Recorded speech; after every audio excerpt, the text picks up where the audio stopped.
देख रहे हैं 1900 टाइम्स में हूं संपत दास गुप्त।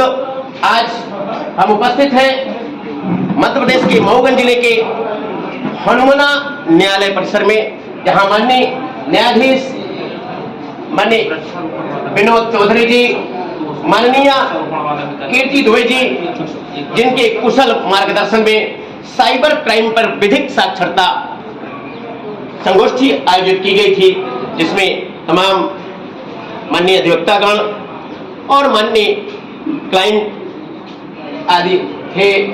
और इस विषय को लेकर के cyber crime expert mister Mohit Mishra ji उपस्थित हैं, जिन्होंने अभी व्याख्यान दिया।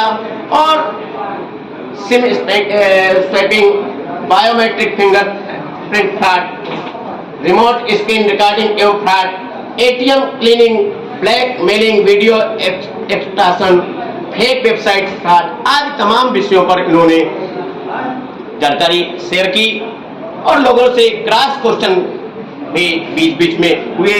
माननीय न्यायाधीश विनोद चौधरी साहब ने भी किस प्रकार से एक एक बिंदु पर सॉल्यूशन दिया, न्यायाधीश महोदय स्वयं स्पष्ट कर रहे हैं। आइए जानते हैं माननीय न्यायाधीश महोदय से कि इस विषय को लेकर के क्या गाइडलाइन है माननीय उच्च न्यायालय के, सुप्रीम कोर्ट के, और किस प्रकार की प्रक्रिया चल रही है। जैसा कि आप लोगों को विदित है कि ये आपका सूचना प्रौद्योगिकी अधिनियम 2000 से हम गवर्न हो रहे हैं वर्तमान में, और जैसा कि हमारा वैज्ञानिक युग, तकनीक, सूचना एवं तकनीक का युग है, इसकी जो आवश्यकता ने आविष्कार किए हैं बहुत सारे कंप्यूटर उपकरण, मोबाइल उपकरण, इन्होंने साथ साथ ही कई अपराधों को आमंत्रित किया हुआ है। सामान्य रूप से जो अपराध वर्तमान में प्रचलन में आ गए हैं वो ऑनलाइन शॉपिंग के रूप में आए हैं, जिसके भुक्तभोगी हर कोई व्यक्ति चाहता है कि वो ऑनलाइन शॉपिंग करे। और आजकल फेसबुक या रील का देखना कोई असामान्य बात नहीं रह गई है। हर व्यक्ति अपने मोबाइल में खाली समय पर रील्स को देखता है, और रील्स में भी कोई ऑनलाइन शॉपिंग, कोई प्रोडक्ट लेने के संबंध में वो व्यक्ति को उकसाता है।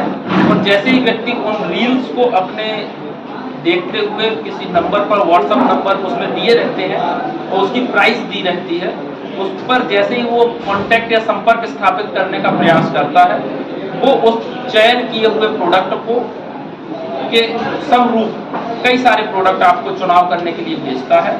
और उसमें से आप जिस भी प्रोडक्ट को चुनते हैं उससे संबंधित वो कॉस्ट निर्धारित करते हैं कितना रुपए आपका दें, पर उसके पीछे उनका ध्येय कहीं से कहीं तक भी वो 200-250 रुपए लेने के पीछे नहीं रहता है। उनका उद्देश्य कि उसके माध्यम से आप एक मामूली राशि, टोकन मनी जिसको कहना चाहिए, वो आप अदा करें और उसके बाद ओटीपी बताना, ताकि ओटीपी बताना 250 रुपए या 500 रुपए, 1000 रुपए, 2000 रुपए देने से कम उनको सस्ता लगता है। इसलिए वो ओटीपी जैसे ही बताने का प्रयास करते हैं या बताते हैं, वैसे ही तत्क्षण आपके खाते से पैसे का विड्रॉवल होना या फिर निकलना, कोई वैसा वाली बात नहीं है। और वो इस तरीके से अपराध प्रगति करते जाता है। और इसके जैसे कि हमारे एक्सपर्ट ने जी बताया कि उन्होंने कई प्रकार के अपराध बता दिए, उन्होंने बचने के बहुत सारे तरीके बता दिए।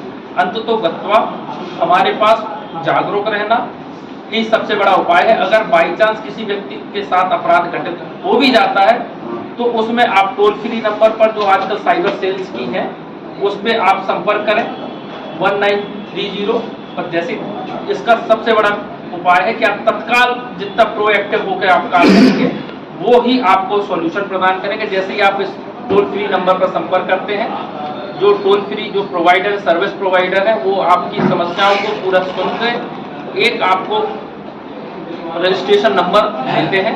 उस रजिस्ट्रेशन नंबर को आप साइबर सेल के माध्यम से जाकर एक्नॉलेजमेंट नंबर के रूप में उसको कन्वर्ट कराते हैं। पूरा का पूरा आप उसको डिटेल भरेंगे कि ओटीपी और टीआरपी कौन सा यूपीआई आईडी किससे फ्रॉड हुआ है। उसके तहत वो निर्देशित करते हैं कि अपराध की प्रथम सूचना रिपोर्ट आप दर्ज कराएं। जैसा कि आपने आईटी एक्ट में पढ़ा, सुना, समझा कि ये अपराध संज्ञेय अपराध की श्रेणी के अंतर्गत आते हैं। यदि 3 वर्ष तक के अपराध से दंडनीय अपराध कोई अपराध है तो संज्ञेय अपराध माने जाएगा। परंतु उसमें भी यह स्पष्ट कर दिया कि जमानती प्रकृति का इसको कुछ कतिपय अपराधों को जमानती प्रकृति का भी निर्धारित किया है। तो जैसे ही आप FIR दर्ज कराते हैं, वैसे ही आपकी व्यक्ति जो भी आपके साथ ठग किया है या उसका मोबाइल एक्टिवेट है, वैसे ही उसकी लोकेशन, खाते का फ्रीज होना, होल्ड होना और इन्वेस्टिगेशन ऑफिसर का घटनास्थल पर भेजना या जहां पर अभियुक्त है उसकी गिरफ्तारी और जब्ती तमाम कार्रवाई करने के लिए प्रक्रिया के तहत पुलिस अपनी प्रोसीडिंग में आ जाती है। और अगर समय संयोग सब ठीक रहा तो कई मामलों में अपराधी की उपस्थिति सुनिश्चित हो जाती है। क्योंकि अपराध ये डिजिटल फुटप्रिंट पर निर्भर करते हैं, तो बहुत सारे अपराध की इन्वेस्टिगेशन अपराधी तक पहुंचने में सहूलियत भी प्रदान करते हैं। जैसे ही अपराधी आपके अभिरक्षा में आ जाता है, फिर आपका IPC, CRPC या नए भारतीय दंड विधान के तहत उसमें प्रोसीडिंग न्यायालय में और चालान के माध्यम से आपकी संपादित की जाती है। मान्यवर, अभी तक यह देखा जाता है कि साइबर क्राइम घटित होने के बाद, अपराध दर पंजीकृत होने के बाद भी अक्सर उसे न्याय नहीं मिल पाता या तो वो पकड़ा ही नहीं जाता अपराधी। और अभी तक कितने % इसमें पॉजिटिव वे में लोग मतलब कि अपराधी पकड़े गए होंगे या न्याय मिला होगा? ये आंकड़े के ऊपर निर्भर करता है। न्यायपालिका का कार्य ऐसे मामलों पर ध्यान आकर्षित होता है कि जो पंजीबद्ध होकर विधिवत तरीके से चालान प्रस्तुत हो जाता है। ये आपके इसके कई ब्यूरो बने हुए हैं कि कितने अपराध पंजीबद्ध हुए, कितने सफल हुए, कितने असफल हुए, कितने को दोषित किया गया, कितने को दोषमुक्त किया गया, किसमें असंभव है। और ये इसका पॉजिटिव आंसर आपको संबंधित ब्यूरो जो इन आंकड़ों को संग्रहित करता है वो ही स्पष्ट रूप से बताता है। धन्यवाद। हमारे साथ माननीय KT दुबे जी हैं, क्या करना चाहेंगी? आज हमने जो कैंप आयोजित किया है, तो उसका जो मकसद है वो केवल ये नहीं है कि हम इंफॉर्मेशन टेक्नोलॉजी एक्ट इसको थ्योरेटिकली समझें, क्योंकि इससे ज़्यादा आवश्यकता प्रैक्टिकली जो ऑफेंसेस है, इकोनॉमिक ऑफेंसेस, उससे अपन कैसे बचें, उसके प्रिकॉशंस के लिए इसकी ज़्यादा आवश्यकता है। और मुझे लगता है कि हमें प्रिकॉशंस पे ज़्यादा अवेयरनेस क्या। आइए cyber crime expert mister Mohit Mishra जी से जानते हैं, क्या कहना चाहेंगे? आज की जो संगोष्ठी आयोजित की गई है माननीय जज साहब एवं जज साहिबा के द्वारा, इसके लिए बहुत बहुत आभार। और हम ये चाहते हैं कि सभी लोग अवेयरनेस इस प्रोग्राम से जुड़ें और ज़्यादा से ज़्यादा संख्या में अपना एरिया में अवेयरनेस प्रोग्राम करवाएं, जिससे लोगों को जागरूकता मिले।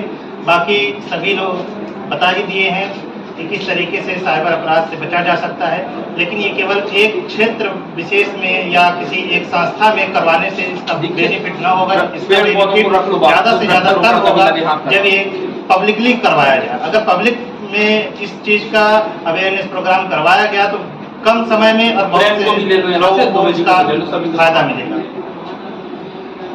धन्यवाद। निकालते हैं, इसमें टू फैक्टर ऑथेंटिकेशन होता है। क्या होता है? टू फैक्टर ऑथेंटिकेशन होता है। तो इसमें एक ऑप्शन आता है इनेबल बायोमेट्रिक, डिसेबल बायोमेट्रिक। तो आपको क्या करना है कि इसमें के थ्रू 16 डिजिट का VRD नंबर होता है। कितने डिजिट का? 16 डिजिट का VRD नंबर होता है। उसको आप डालेंगे। डालने के बाद एक ऑप्शन आएगा अनेबल बायोमेट्रिक और डिसेबल बायोमेट्रिक।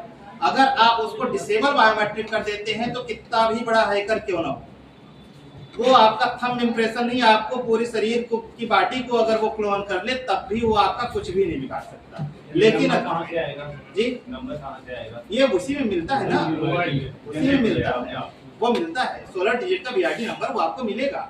और इसी को आप जैसे ही डालेंगे वो अनेबल बायोमेट्रिक और डिसेबल बायोमेट्रिक का ऑप्शन आएगा। तो आपको क्या करना है? डिसेबल बायोमेट्रिक कर देना है। अगर वो आपका अनेबल बायोमेट्रिक रहेगा तो हर कोई इस्तेमाल कर सकता है।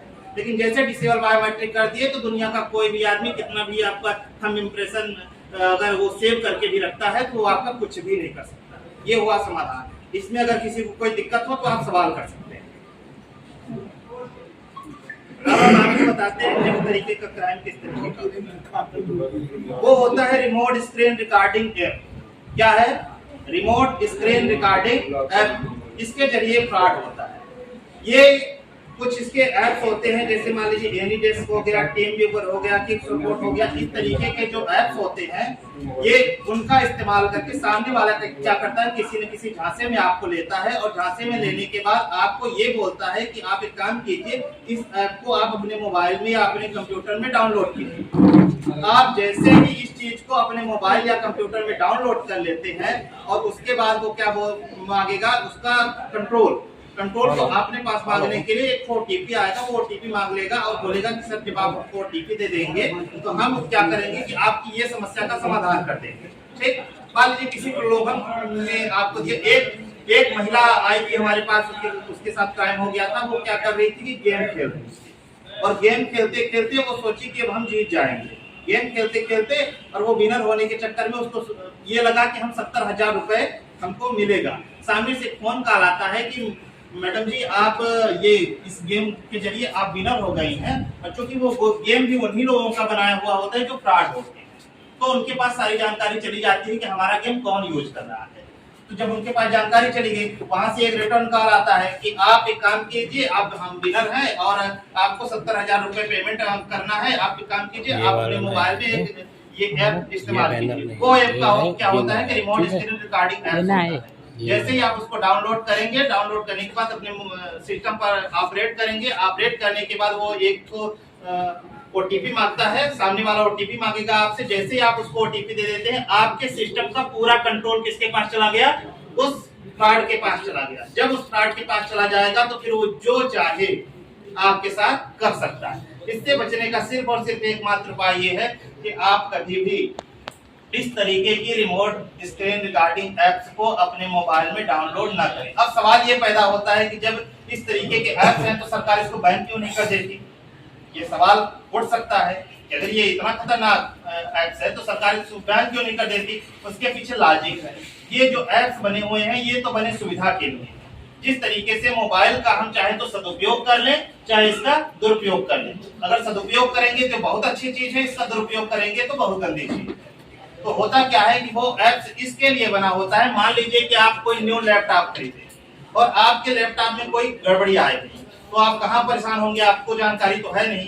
तो आपकी जो टेक्निकल टीम होगी उस लैपटॉप की, तो वो क्या करती है कि इसी रिमोट स्क्रीन रिकॉर्डिंग एप्स के जरिए आपके सिस्टम का वो कंट्रोल लेके उसमें सुधार कर देती है। अगर उसमें किसी भी तरीके की गड़बड़ी पाई गई वो सुधार कर देती है। ये बनाया तो अच्छे काम के लिए गया, लेकिन इसका कुछ लोग गलत इस्तेमाल करते हैं।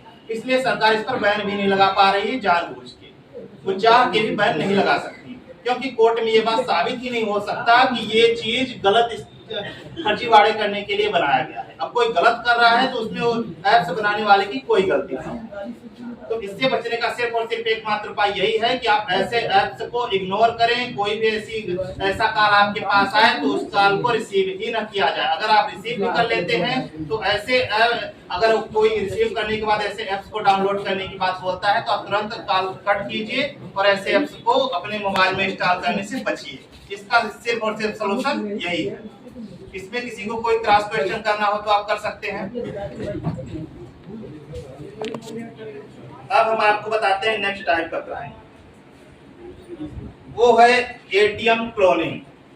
एटीएम क्लोनिंग बहुत बड़ी समस्या है। एटीएम तो हर आदमी के पास है, लेकिन होता क्या है कि जब हम किसी भी एटीएम में जाते हैं, पैसा निकालने का प्रयास करते हैं, तो सामने वाला कब हमारे साथ फ्रॉड करेगा हमको जरा सा भी नॉलेज नहीं होता है। क्योंकि एटीएम तो हमारा है, प्राइवेसी भी हम कहीं किसी को नहीं दे रहे हैं, सब कुछ हमारे पास है, लेकिन ये कैसे होता है ये बहुत बड़ी समस्या है। तो इसका ये समस्या होती कैसे है ये आपको बताते हैं। देखिए होता क्या है, जो एटीएम जहाँ पर आप कार्ड प्रेस करते हैं, क्या करते हैं, कार्ड प्रेस करते हैं।